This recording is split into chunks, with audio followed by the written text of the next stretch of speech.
They betrayed me at my lowest, but why did losing them change my life for the better? The day I lost everything was actually the day I was set free, but it took me 2 years of staring at a blank ceiling to realize that the people I thought were my life jackets were actually the weights pulling me under. At 26, I stood in the middle of a literal wreckage, my apartment flooded, my job gone, and my 2 closest friends laughing behind my back as they walked away from the mess they helped create. To tell you this story, I have to tell you about Sarah and Tom.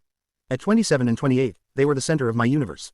We had been inseparable since college. I was the fixer of the group. If Sarah couldn't pay her rent, I covered it. If Tom's car broke down, I was the one driving him to work at 5 a.m. I thought I was building a brotherhood, but in reality, I was just building a pedestal for people who enjoyed looking down on me. My breaking point happened on a Tuesday. I had just lost my father, and a week later, a freak pipe burst in my apartment, destroying almost every memory I had left of him. I was broke from funeral costs and emotionally paralyzed. I called Sarah. I called Tom. I just needed a place to crash for a few nights, a couch, a floor, anything. Instead of a hand, I got excuses. Sarah told me her guest room was being painted, even though I knew it was empty. Tom didn't even pick up. He just sent a text saying, "Tough break, man," before posting photos of them out at a bar later that night. They didn't just leave me in the cold. They effectively blocked me the moment I wasn't useful or fun anymore. Have you ever realized that the people you'd take a bullet for wouldn't even give you a ride in the rain? I ended up sleeping in my car for 3 weeks. It's funny how fast your perspective changes when your world shrinks to the size of a backseat. At first, the anger was a wildfire. I wanted to call them, scream at them, and tell them how much I'd sacrificed for them.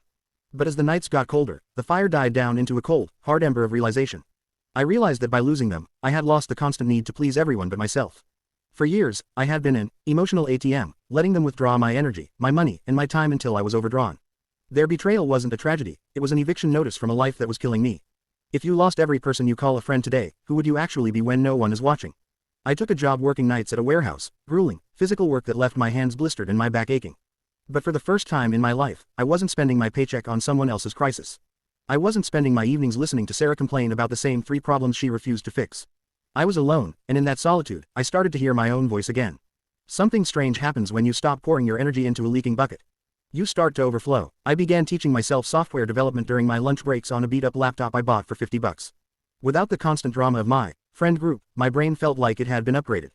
I was focused. I was lean. I was dangerous because I had nothing left to lose. 1 year later, I landed a junior dev role. 6 months after that, I moved into a senior position. I wasn't just surviving, I was thriving. I had a new apartment, a new car, and a peace of mind that I didn't know existed. But the real test came when my name started appearing on top 30 under 30 inches lists in my local tech scene. Would you take the call if the people who left you to drown suddenly saw you build a yacht?